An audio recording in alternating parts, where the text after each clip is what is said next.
Author Joseph T. Wilkins speaking at the book signing of his historical novel, The Speaker Who Locked Up the House. January 26, 2013, Politics and Prose Bookstore, Washington, D.C. This video runs for about 5 minutes.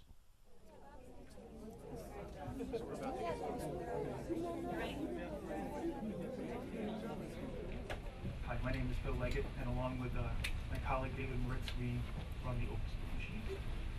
Looking around, I see so many people that I've worked with and printed books for, and there are so many people here that I like, and I'm so glad to get the opportunity. My first speaker is Joseph T. Wilkins in the back for his book, The Speaker Who Locked Up the House. Hello everyone, how are you doing? It's a real honor to be here today at the kickoff of the Opus Authors series, and I'm glad to be here. Joe Wilkins, I have written a book called The Speaker Who Locked Up the House in a Fight Against White Supremacy.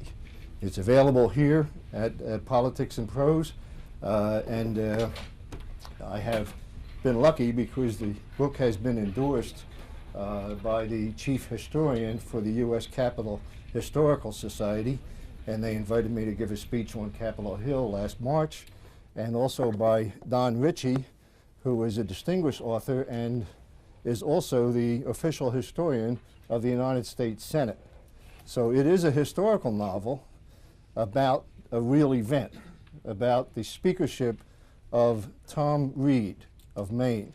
He was the Republican Speaker of the House in the year 1890, and the book covers the magnificent reform of the House rules. Now that may sound like a fairly dry subject, but it wasn't, because at that time the House of Representatives had 169 veterans of the Civil War, 90 Confederates and the rest of them Union. And these gentlemen had seen fierce combat. And what Reed was after was to stop the lynchings of black voters in the South.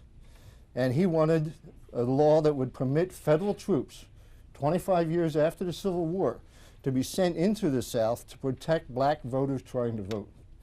And in the course of that, he had to break 100 years of House obstructionism that had been built into the system. One of the things that they did to keep the Southerners, who were then the Democrats, the ex-slave owners, one of the things that they did was to have what they called a silent quorum. The members would oppose whatever they didn't like, and then they would demand a vote, and when the vote came, someone would say there's an absence of a quorum. You had to have a quorum to do business, and if there weren't enough, the House couldn't act at all. And when they would demand a quorum, a roll call, then they wouldn't answer to their names, even though they'd be as many as you are right here and more by 100. If they didn't answer to their names, they couldn't be counted. And Tom Reed, who was a progressive Republican, set out to count them. And he made no secret about it. Everybody knew he was going to do it, and they were loaded for bear.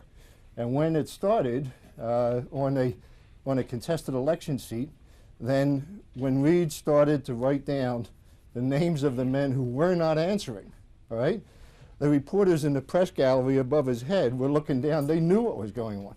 And when he started to direct the clerk to record the names of these men, all hell broke loose. The Confederate cavalry generals, basically, were jumping. One of them was jumping from desk to desk, because in those days the House had desks. And they were jumping, trying to get at the Speaker, because they knew if, in fact, he broke the silent quorum, then he would be able to get a lot of progressive legislation through. And the one that they hated the worst was to protect black voters in the South, because Mississippi had 600,000 whites and 1 million blacks. If you let the blacks vote, the Democratic Party of that day, and I am a liberal Democrat, so I talk about history changing, but the Democratic Party of that day would have been out of business, right? So they tried to defeat this by not answering to their names. Reed had their names recorded. Then they said, okay, if we're not in the House, he can't count us as president. So they took to getting out and hiding, keeping a couple of guys there. Well, they hid in the bathtubs in the basement, they hid in the bars, they hid in the restaurants, and the sergeant at arms would go gather them all in. So what Reed's next step was to bar the doors of the House. all right, to lock them in. And when that happened, these are Confederate cavalry guys you're trying to lock in, you understand? When that happened, they tried to escape. They tried to hide behind the curtains, they got under their desks, and they tried to climb up into the gallery, which was a bit of a problem because guess who was in the gallery? These were black Union combat veterans, right? It's 25 years after the Civil War. And these gentlemen are up there, and the Confederates, the white Confederates, are trying to climb up into the gallery, getting boosted by their buddies, and the black soldiers are pushing them back down. And finally, a lot of changes in the Congress. When it was all over, the bill did in fact pass the House of Representatives. Unfortunately, there was a sellout in the Senate, so it never got to the president for signature. But the story of that, of Tom Reed's break, and of the book, is all in here. It's a fat sucker. If you like history, you'll like this. All right? But I do hope you get a chance to read it and that you will enjoy it.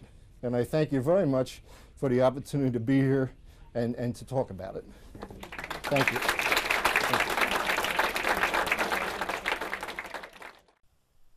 Joseph T. Wilkins' novel, The Speaker Who Locked Up the House, is available on Kindle and The Nook. You can also purchase it in print at Politics and Prose, Washington, D.C. Their phone is 1-800-722-0790.